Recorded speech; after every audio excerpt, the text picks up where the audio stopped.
Chief Design Officer over here at Nested Knowledge. I'm playing a little bit of moderator today. I know we promised you Greg Martin. He's MIA, so we're just we're going forward with this webinar as it stands. We have two great guests today and two co-founders of two different evidence synthesis platforms, both with AI capabilities, and we're going to talk about AI in evidence synthesis today. I want to reserve a little bit of time at the beginning of this webinar to introduce everyone. So let's just have everybody introduce themselves. Again, my name is Jeff Johnson. Robby, do you want to introduce yourself first? Thank you, Jeff. Thanks everyone for inviting me for this. I'm Robby Nieuwlaat. I'm an associate professor at McMaster University in Hamilton, Canada. And I primarily work on evidence synthesis and health guideline development. And with that, some implementation research and clinical epidemiology. And happy to present some of our work today. Nancy, go ahead. Sure. Well, first off, it's a pleasure to be here today with all of you. My name is Nancy Hedlund. I am the founder and principal consultant of a consultancy by the name of MedNavigate. We work with pharmaceutical, medical device, and diagnostic companies to help them with their health economic, real-world evidence, and economic strategies. So certainly literature is key to all of these applications. I've been a Nested Knowledge user for about 1.5 years.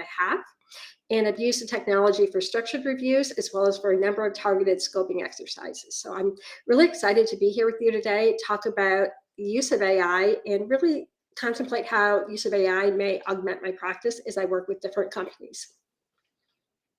Excellent. Keith, go ahead.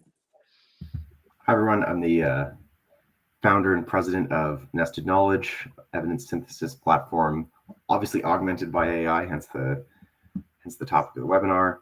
I have a background actually in consulting and medical device development before I got into software.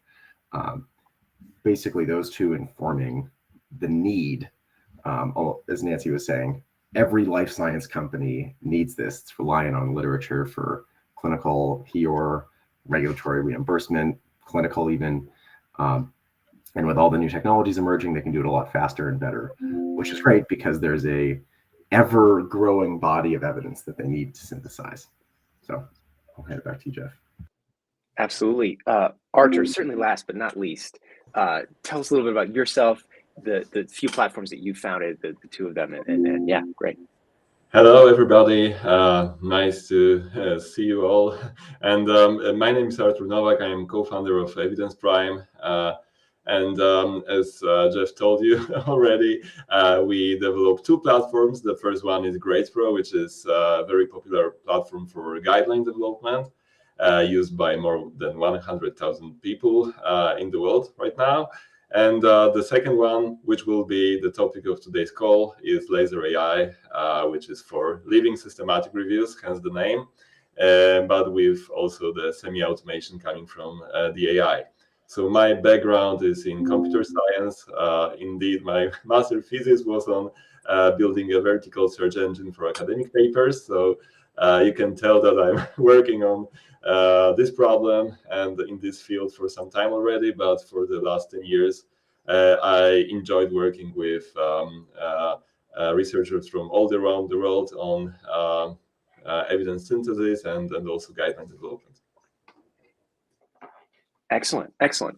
Yeah, so before we dive into our speaker presentations today, I want to let you, the audience, know that this is really reliant on your audience participation. I want to answer your questions about AI in evidence synthesis today, regardless of which platform you use, regardless of which discipline you work in, whether you're an academic, whether you're working in industry. Shoot us your questions. Basically, we are live on multiple platforms simultaneously, but your questions will come into us and we'll answer them, as many of them as we can today, as we move through these presentations and talk a little bit about the current state of AI in evidence synthesis, as well as where we're all headed. So with that said, feel free to drop your comments in whatever platform that you're watching us on today. Robby, why don't you feel free to just share your screen, and then we will tell us a little bit about your experience using LaserAI. Yep, thank you. Let me start sharing here.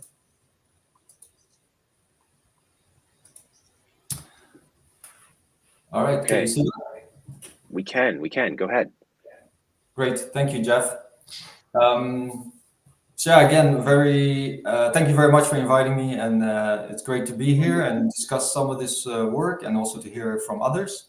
I will just give a short presentation about some of the work we have been doing to give you some insight, but I'm sure there will be some questions about that I cannot go into all the details, so that's fine. So we can take any questions afterwards. So I'm presenting on the use of LaserAI, so Evidence Prime's software to perform a living systematic review for the purpose of informing guideline development. So, and again, this is what we do a lot with our group.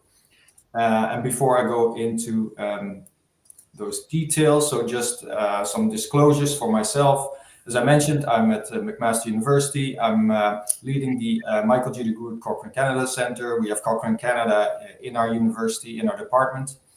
I'm also leading online programs called Graduate Diploma in Clinical Epidemiology, and I'm doing I have a leading role in the InGuide program for health guideline development. And I'm a great working group member. And Arthur also mentioned GradePro, which is software that integrates a lot of these methodologies that we use for guideline development. And our group uses that software for every project, basically, in terms of guideline development. So what I'm presenting on is work we did with the funded by the American Society of Hematology. And we performed the work with a large group of our own team, our researchers, but collaborating with hematology experts through the American Society of Hematology. And so I will show what we did for our evidence synthesis and our guideline development.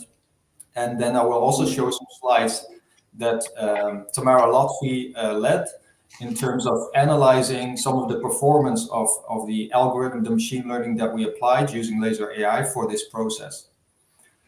So here you can see one of the publications that came out of this work. So we developed with the American Society of Hematology several recommendations for the use of anticoagulation, so blood thinners, to prevent thrombosis, thromboprophylaxis in patients with COVID-19.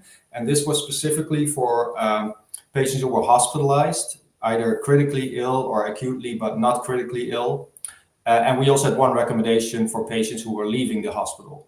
So this was all, of course, especially relevant for the early pandemic when a lot of patients were in the hospital. So these were urgent questions that needed to be answered. And so that's why we worked on that with, let's say, a rapid timeline and with the intention to have a living systematic review to keep updating the evidence as new evidence came out. So these are in a simple way to show you the steps that we took. So we looked for two types of evidence primarily. So one was, of course, for comparative studies that looked at how effective is a higher dose of blood thinners anticoagulation as compared to the more traditional lower dose of blood thinners. Because during the pandemic, a lot of physicians started to use higher doses because they saw more thrombosis, blood clots in these patients in the hospital. So that's why they wanted to increase the doses. We had to look for studies that compared the different doses to see if it was actually more effective.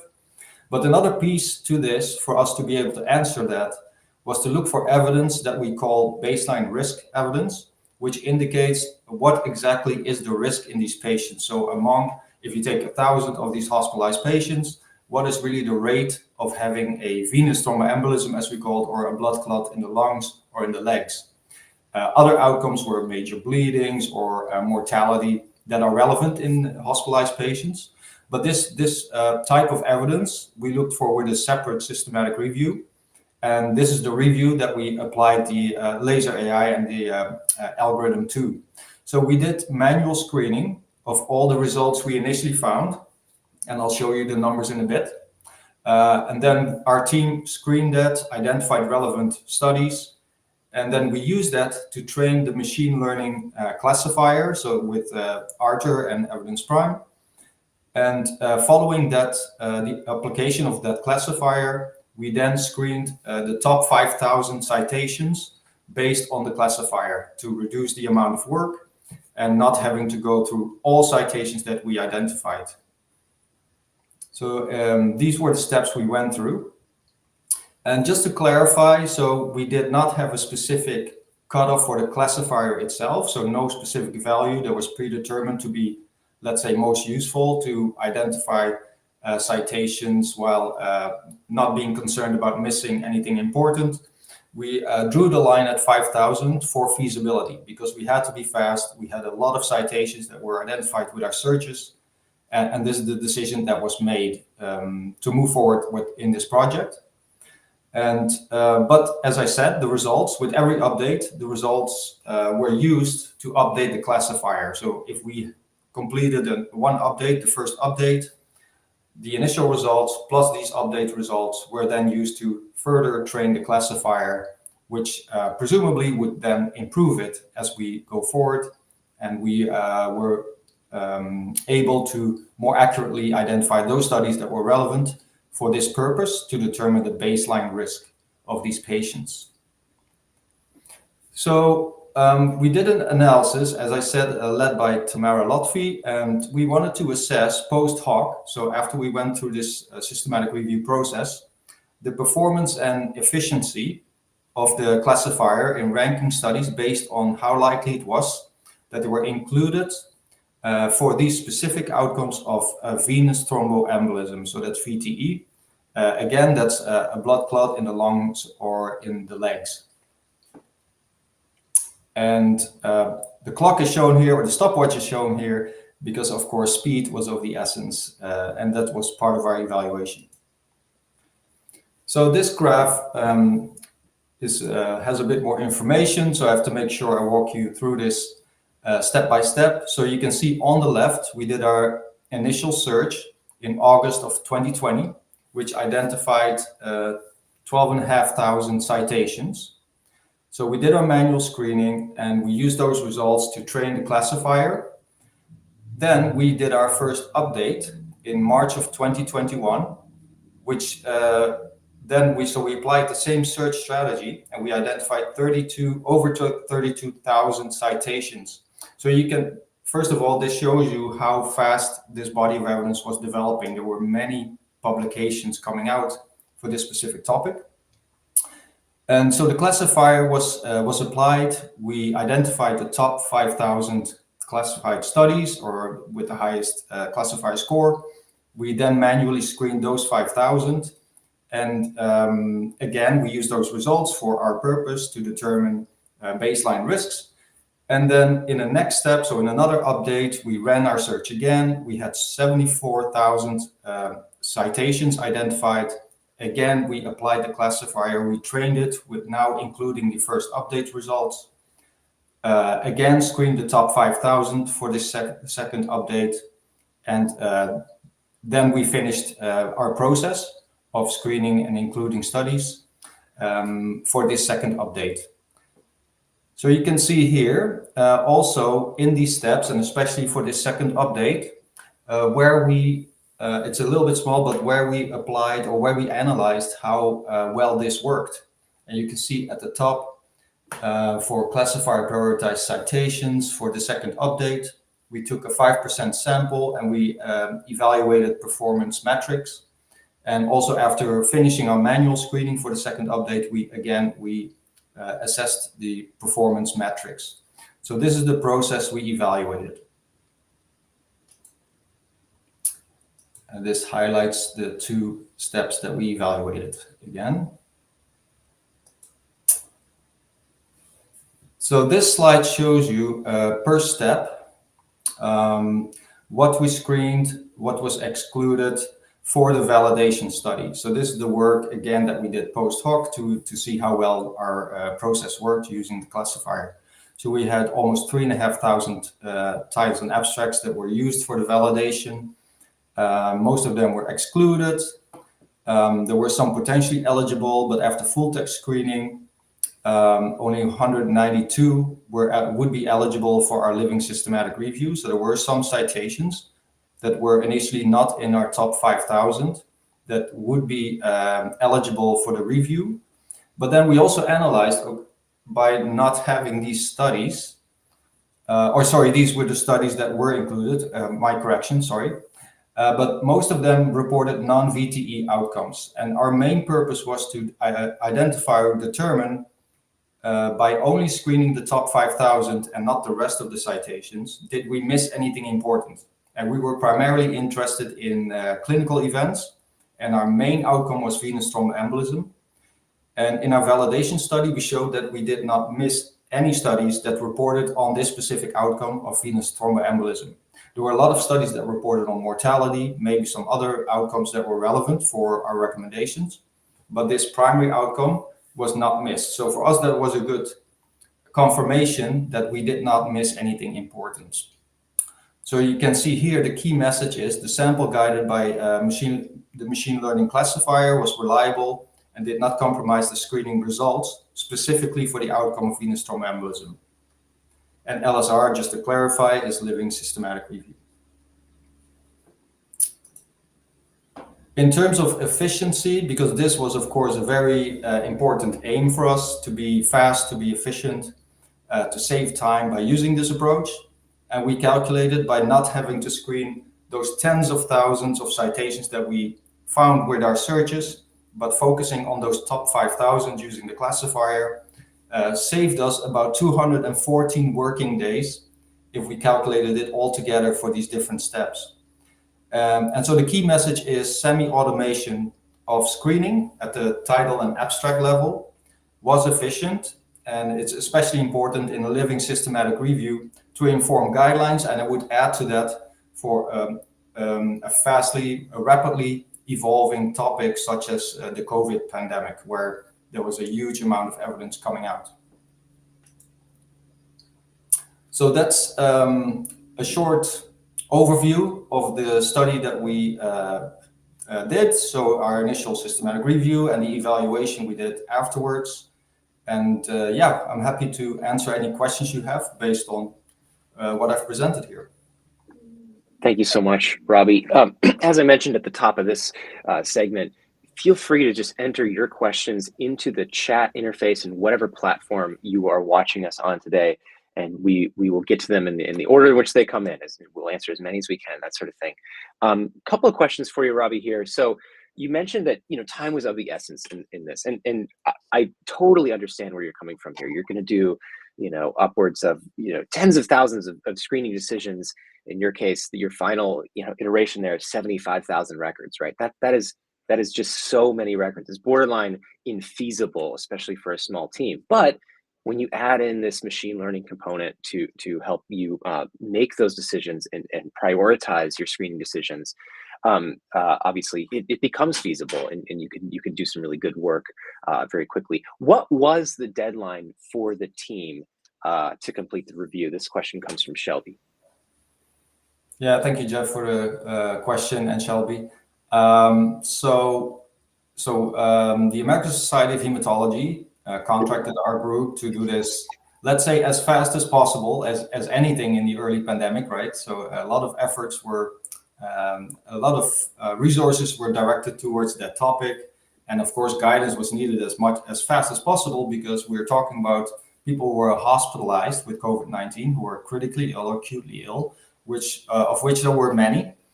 So there was let's say no specific deadline, but we were working on 5 recommendations, and the first ones really had to come out within 3 to 4 months. So we were talking about guidance that was really urgently needed, because a lot of physicians, health professionals were applying higher doses of these blood thinners, assuming that this was needed because they saw more thrombosis in these patients, but the evidence was not clearly summarized, and it was not clear whether that was actually more effective, or if the net benefit was really there for these patients. So that it was really urgently needed. So we were talking more about a couple of months rather than a longer duration. Right. Certainly not 214 days, right? Like you need to get these decisions in quickly, these guidelines in quickly. Can I just ask you just another general question here?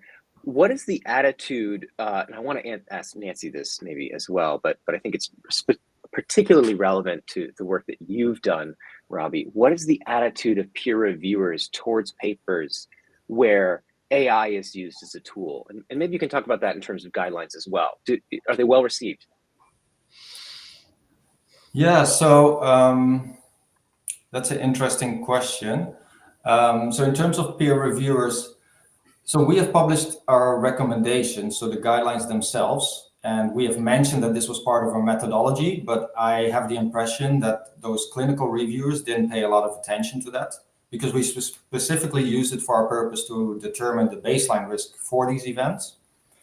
So I would say in practice, it's hard to say, but I think what would be a potential concern is that if, on the one hand, if you get, let's say, clinical experts, of course, who know all the ins and outs about the topic, they may not completely understand what the machine learning approach entails, or what you exactly did with this approach and what the benefits and potential limitations are. If, on the other hand, you would have an AI specialist reviewer, they may completely understand that, but they may not really understand why we made some of these decisions that are, let's say, not 100%, a clean AI type of research, but we had to make some decisions based on feasibility to get clinical guidance out very fast, which an AI specialist with maybe not that clinical insight may not completely understand.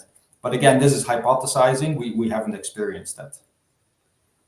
Absolutely. There's a cross-disciplinary aspect to putting together a platform like this, and then even using a platform like this. I know it's been a challenge for me working on the UX of Nested Knowledge to figure out how to explain all of the metrics that our robot screener can put out there and make sure that our users understand that and how that works. And it's just a really interesting intersection there. I want to hop over to our next guest. First of all, so thank you so much, Robby. Really interesting presentation. Let's hop over to Nancy Hedlund here. Nancy, tell us a little bit about your experience using Nested Knowledge. Now, I know you haven't had a chance to dive into sort of our next gen AI features, but you've been using our platform for a year and a half. Tell us about that experience, and tell us a little bit about what you do as well. Sure. And if you don't mind, I'd like to add on just quickly to the question posed to Robby. Go ahead.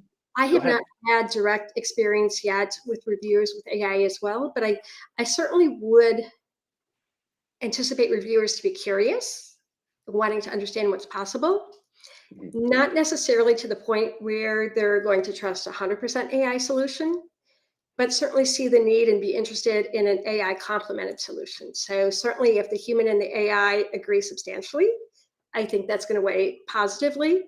But the market's moving, the market's kind of adapting. And I think that brings me to my practice as well. So I have spent time working in industry in roles of real-world evidence science, as well as in an HEOR capacity. I've also worked in industry and professional services and technical product implementation with different customers, hospitals in particular, on the adoption curve. Today, a lot of my work with industry focuses on both strategy and tactics.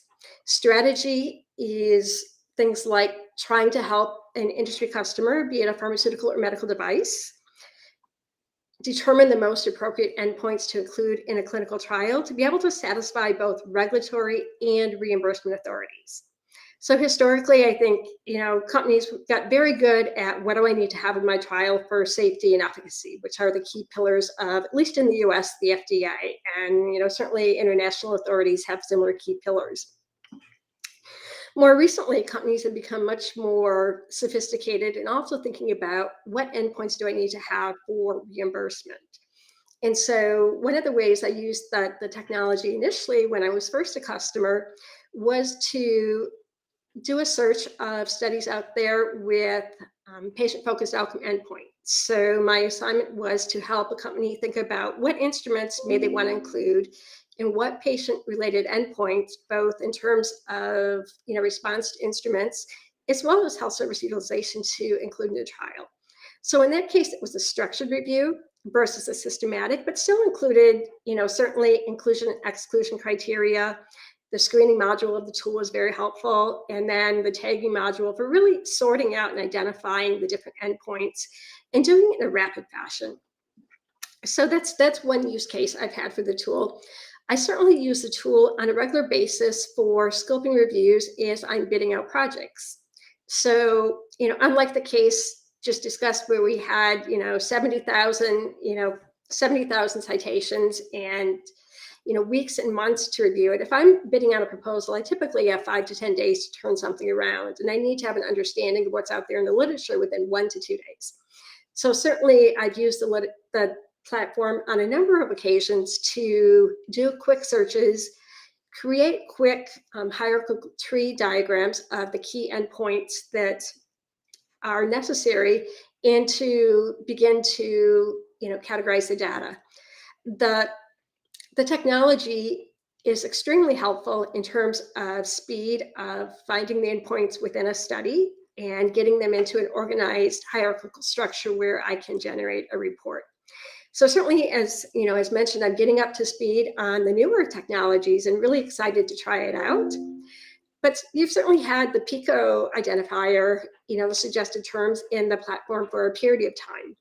And all of those tools can help make things quicker. And for me, working with industry, especially with some of the targeted scoping reviews, speed is of the essence. If it's for a proposal, I've got a short period of time to turn it around. If it's for guiding development of a research protocol, like a retrospective study or a manuscript I'm going to write, I've also got a relatively short time to get an essence of the topic.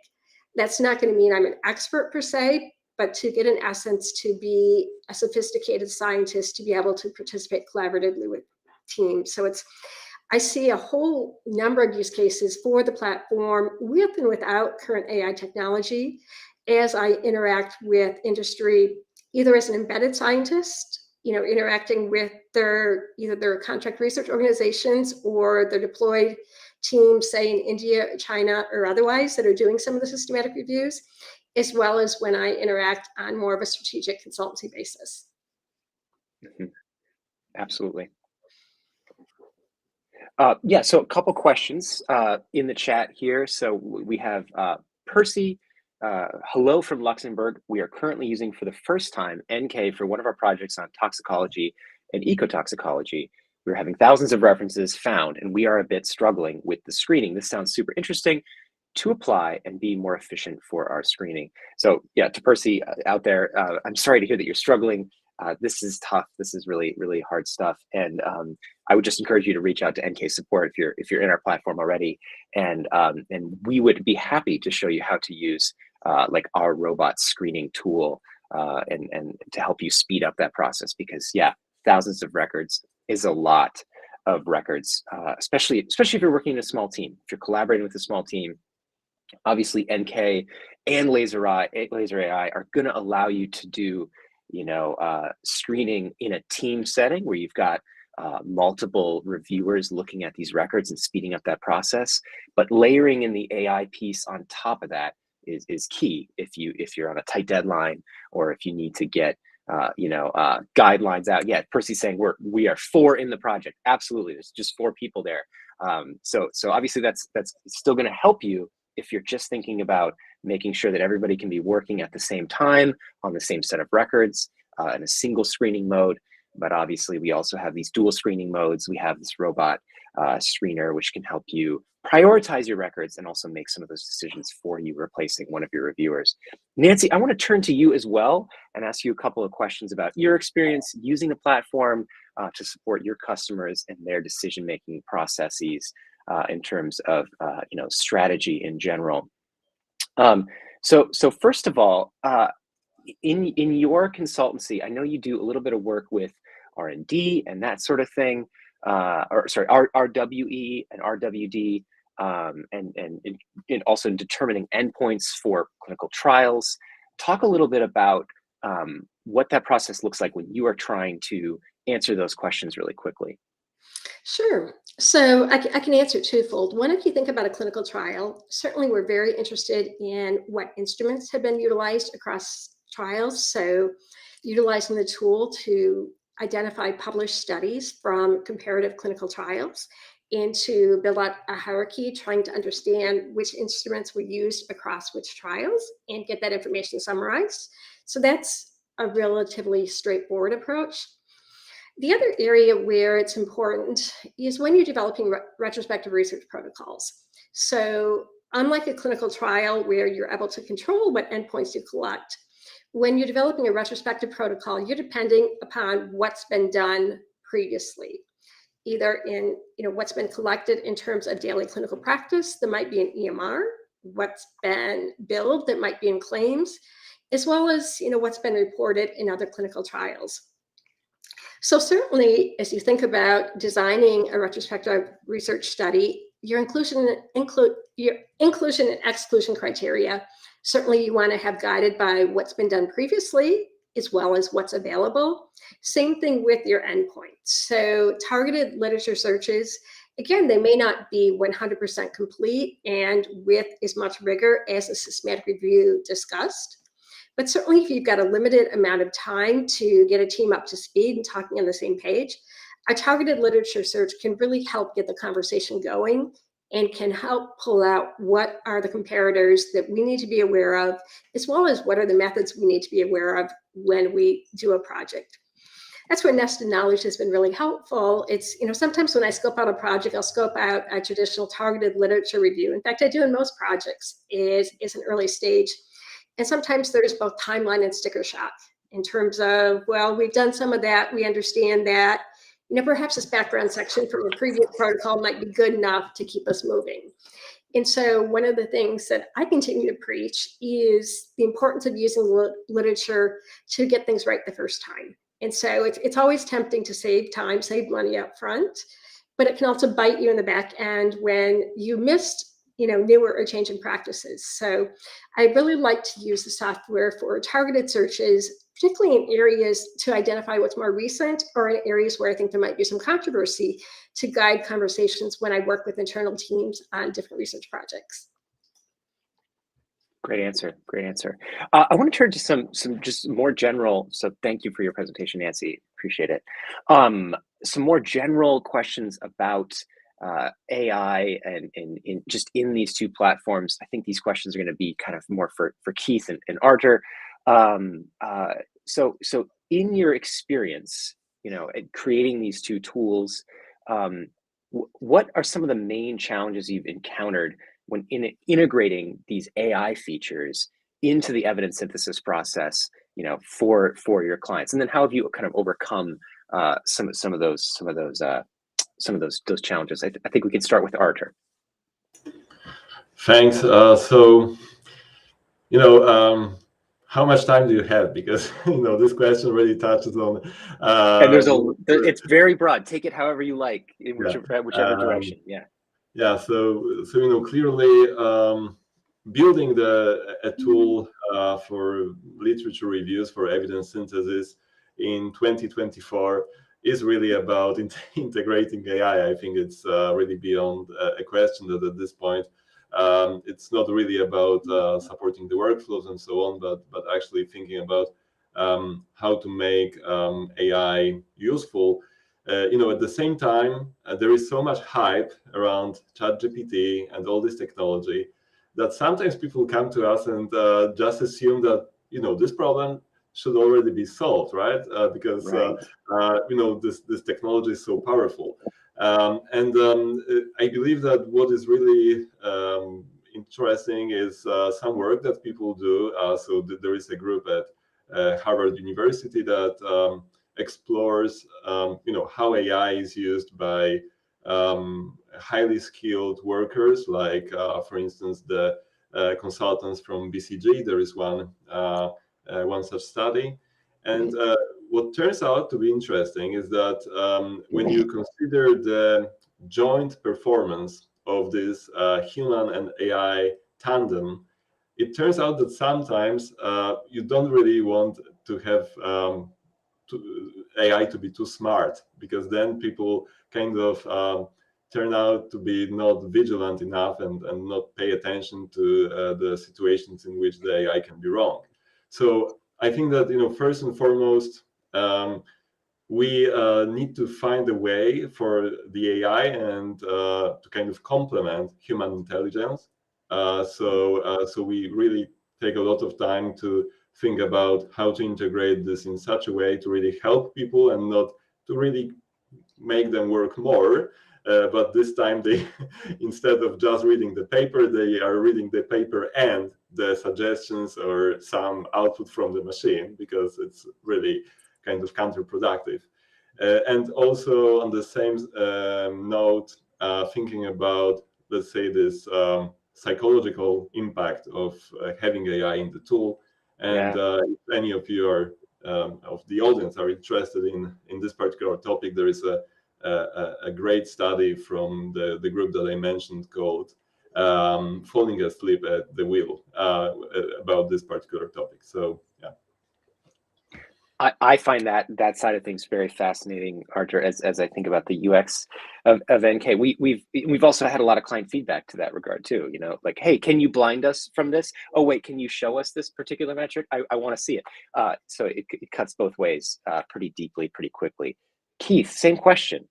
I love Arthur's answer. I'm going to give a concrete example. I was talking to a pharma company yesterday and showing them, oh, you know, you could save so much time in the AI, getting some suggestions or using half of it as the robot screener. And they said, okay, but do you have data on how impacted human decision making is by the fact that they're using AI? And here's the problem. I don't even see how you can quantify that, right? Even with blinding, maybe knowing that your counterpart is a robot and like dual screening, how does that impact people psychologically? Maybe it makes them more vigilant because they're worried that the AI is going to underperform and they're the only humans going to see it before it goes to adjudication. Maybe it's slowing them down, or maybe they assume the AI is going to perform extremely well and they don't even have to worry about it and they can just sort of click through. So I don't know. I don't have good data on how humans working with AI impacts human behavior, but I'm absolutely sure it does. I will also say, I think AI has been a motivating force for the adoption of good systems. So when we started implementing NK with AI, it generated a lot of interest in the platform, obviously, from a time savings perspective. But it also made our current users, I would say, more diligent in making sure everything was structured before they deployed the AI, because once you deploy it, you know, you're just kind of along for the ride, like Arthur said, looking at the suggestions, and it's hard to go back on that. So I would posit, maybe this is too optimistic, but I would posit that using AI in a platform will enable the humans to focus more on the administrative and structural level, while the AIs are finding the individual text segments or screening on robotically for those articles. So that's my optimistic take. My pessimistic take would be people stop actually doing their jobs and they start just trusting whatever the AI says. And as we all know, it's not perfect. There are so many errors that come up using AI, and it's hard to even trace exactly why it made that error. I was screen sharing again on this same call. I said, oh, this looks good, this looks good, this looks good. And then this one auto extraction was like, not relevant in the slightest. Like, no human would ever make that mistake. And they were asking me, why did the AI pull that out? I'm like, I have no idea. It's a black box to me, right? So that would be my pessimistic take, is people stop doing their jobs because they assume the AI will do it for them. If I can jump in there, I would like to think about how AI might help us in iterations with the development process. So as I'm listening to you speaking, you know, certainly you're talking about AI after, you know, the protocol has been developed and you're applying it. Sometimes the development process is not black and white. And, you know, what I'm going to think about is with my blinders on, based on my understanding of the disease. But while I haven't had the experience doing this yet, I'd really like to try out how AI could make me be a better scientist through iterations in the development process. Because certainly AI may call out some things that I haven't thought about. Some of them may be, you know, off base, and we'll just quickly discard them. But perhaps there's also the capability can help us be smarter and stronger by pulling in things that we hadn't thought about. So, you know, kind of two edges of the coin. It's certainly AI is learning, AI is improving. I think I shared with you an example of how AI for meeting notes. It's, you know, I'm experimenting using that as well. And there's ways that can be really helpful. It's, you know, certainly with the action items, AI can do a great job getting a list.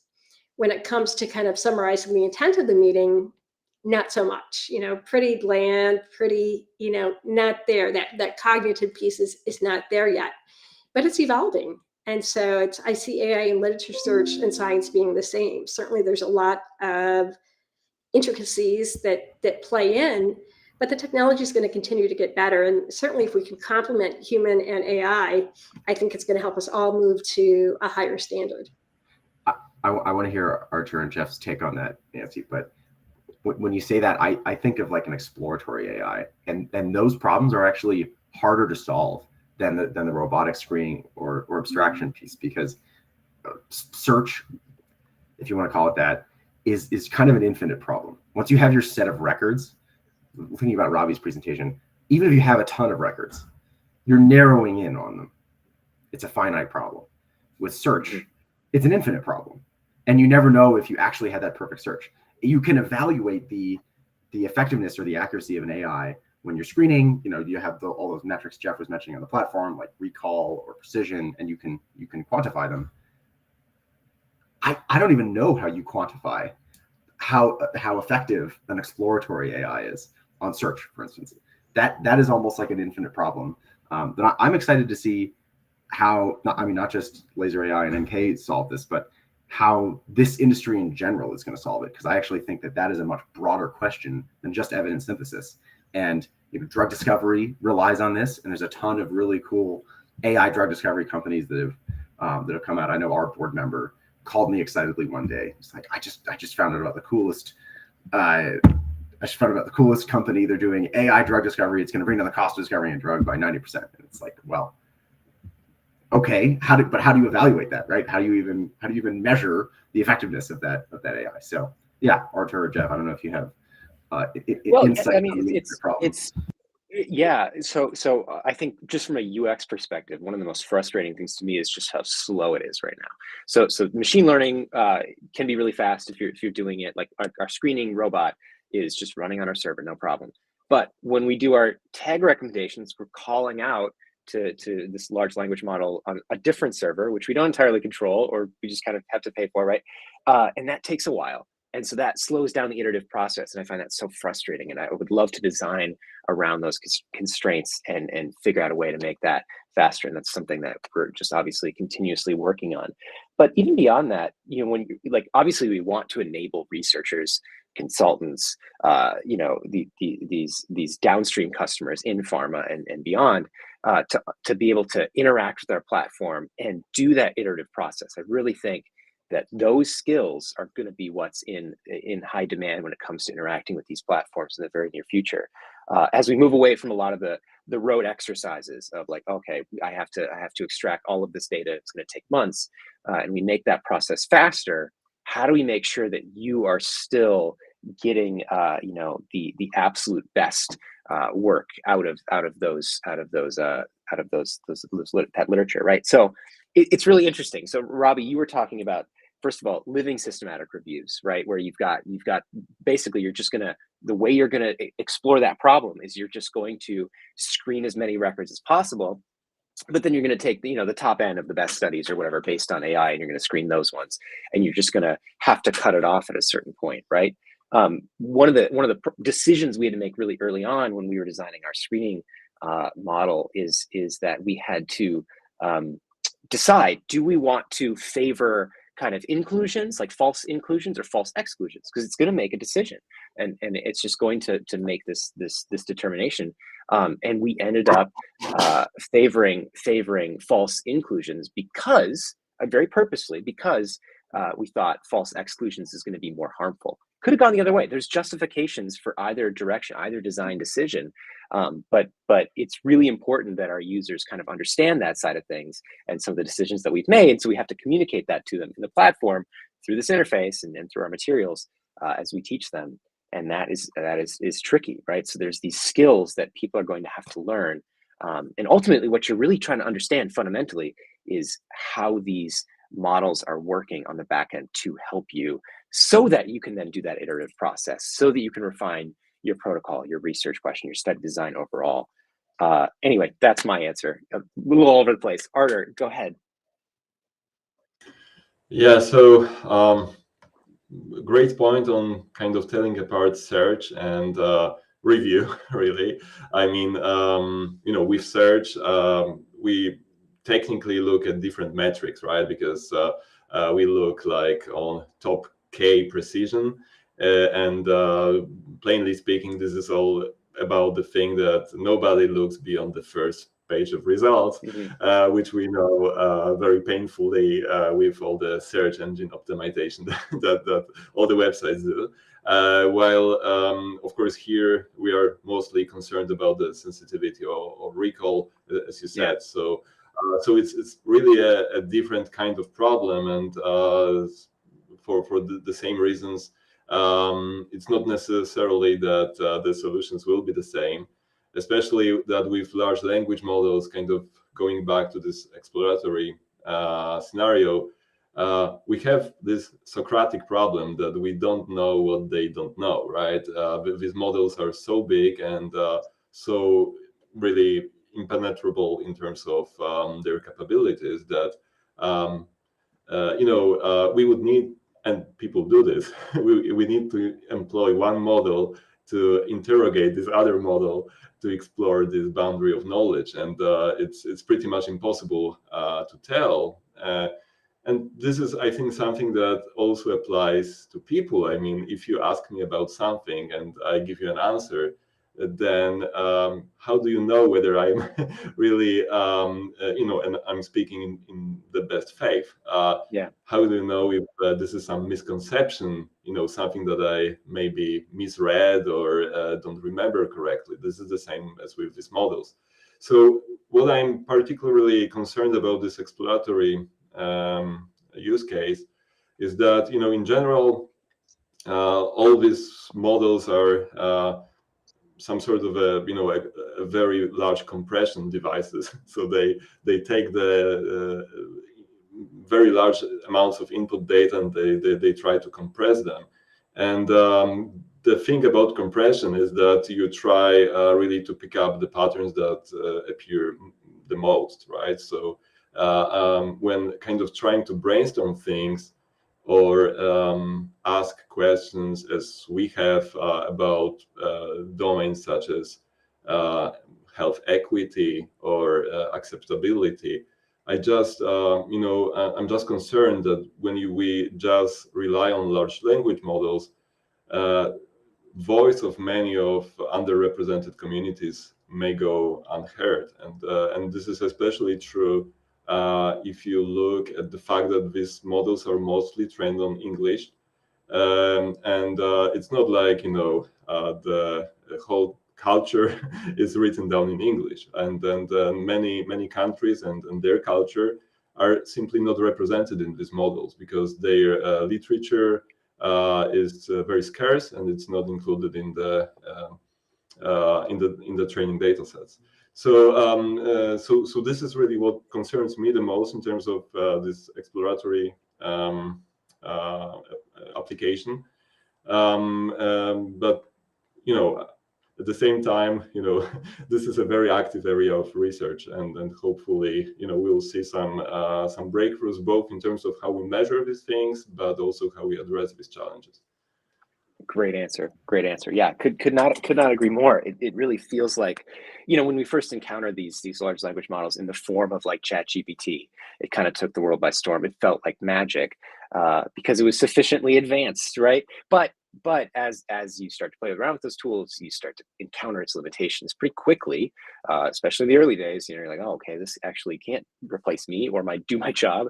And I think your point about it being something that is basically choosing the most likely path is actually sometimes really counterproductive. We kind of want something, especially when you're thinking about iterating on a really complex study design, like you would in one of our platforms. You really need to broaden that question before you can narrow it, and so that you can really capture the full picture there. So. Great point. Really like that. Just a reminder to the audience out there, we're kind of coming up on time here, but you can still squeeze in another question for either our guests today or the co-founders of these two platforms. So feel free to just ask away, and I'll try to squeeze your question in as we close in on the end of this hour here. One last question, I think, again, just for anybody. I think we can open this up to all four of you. Where are we headed with these tools and with this process?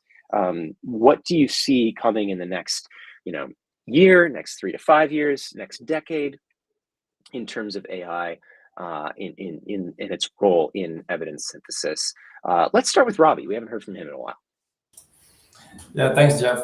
No, that's a very good question and a hard one to answer, perhaps. But I think I want to come back to something Keith said. So in the end, it's about effects on decision making. So you can try many different things. You try to figure out how useful it is. Maybe you have iterative trials.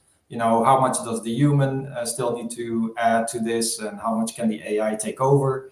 I think in the end, groups like us, we are going to look at this and say, okay, what's the evidence that it really makes a difference? And just it's hard for me to know where it's going, but of course, from our team's perspective and our work's perspective, it would be great if more of this will be automated, right? So screening and data extraction, maybe even analysis, I'm not sure. But that would free up some of the time from our research team members to do other types of tasks, which could be called quality control for these processes, maybe methods development. So I think that's something we would definitely be looking forward to. And just to give one example in terms of how to figure out what works and what the consequences are of what you mentioned in terms of being precise versus making some other decisions. I think it really depends on the question that your objective. So if we take our example for our baseline risk studies for any type of outcome, we have many studies, so missing one or two may not be consequential. However, if you're looking for clinical trials that compare to treatments, and by taking a certain approach, you miss one out of the 3 trials that are out there, it may be very consequential. So I think just, it really depends on what you're trying to do. Great answer. Nancy? I would agree with Robby in that I think it's going to be very use case dependent.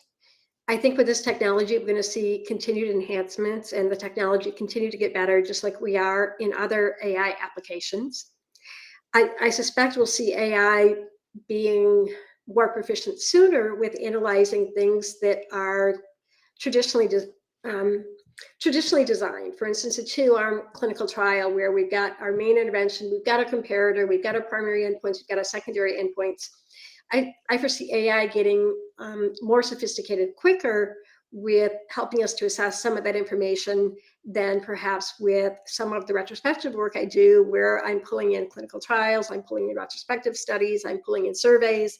And so I've got a lot of different research designs that I'm trying to assimilate together. So I foresee we'll see iterative improvements. I'm really looking forward to that. I mean, if AI can help me more quickly to align primary and secondary endpoints and adverse effects across studies, as well as efficacy outcomes, that can allow me to spend more time on some of the nuanced, which is not as straightforward. So I think we'll see iterative approaches, and I really welcome iterative approaches. Anything that AI can do to help me block and tackle that which is more structured will leave more time for me to, apply the human-centered approach to that which is more nuanced. Great. Artur, go ahead. What do you think? Future? Yeah, so I think that we are really onto something in terms of delegating, as Robby said, reading and extraction of data. I mean, we still have many decisions in the process that are more based on judgments. And here you probably kind of reading the press about the culture wars, the different companies putting out chatbots like Gemini, and OpenAI, and Twitter's Groks. And now it's no longer about the accuracy, but about some sort of a cultural or political agenda that is kind of circulated by all these bots. So it's all, kind of. I think we need to stick to science and to really make these more like agents that do very well-defined tasks that can be also audited and that have very well-defined inputs and outputs. But of course, people will start building like fully automated scientists, and you know that this already happens, that we have fully automated labs. So we have companies that have robots that design experiments, conduct experiments, and analyze data from experiments, and they will also publish the results of these experiments. So at some point, this will probably get us to such growth rate in terms of the publications that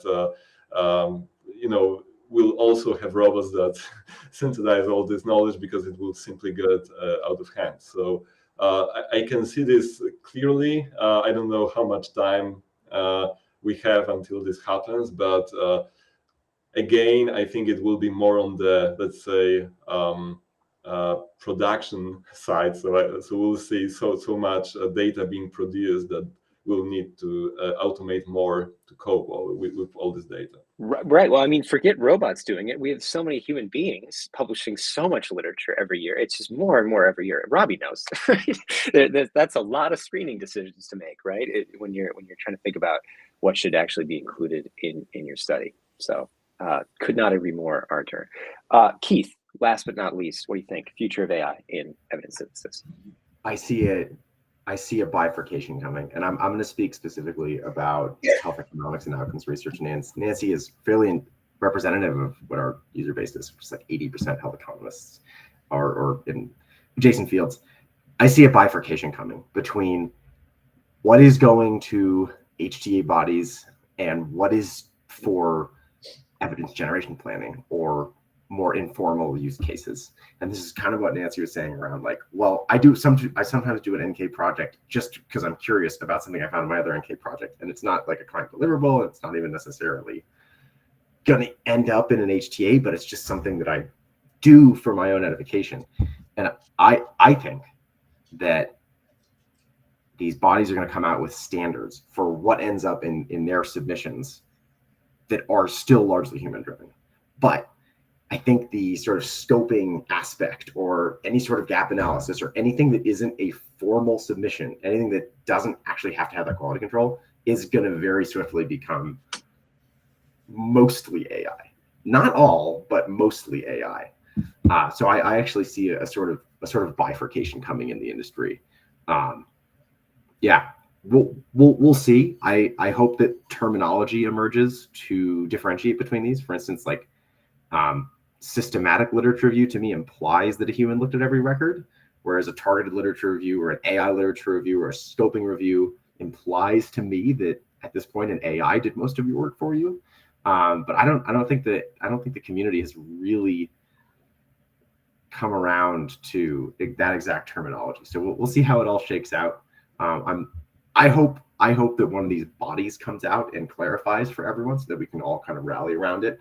And use that terminology and use those standards, but hasn't happened yet. So maybe like ICER or ISPOR or NICE can do that for us. Okay, nice. Yeah, so that's basically the end of this hour. I just want to thank, first of all, LaserAI for joining in this webinar with us at Nested Knowledge. I also want to thank our guests, Robby and Nancy. Thank you so much for presenting today and answering some questions. So yeah, I think that's a wrap. Thanks to all of our audience members for watching as well. Don't hesitate to reach out to either of us and either companies or our guests and ask any questions you might have still after the end of this hour. But yeah, thanks everybody, and we'll see you all soon. Thanks everyone. My pleasure.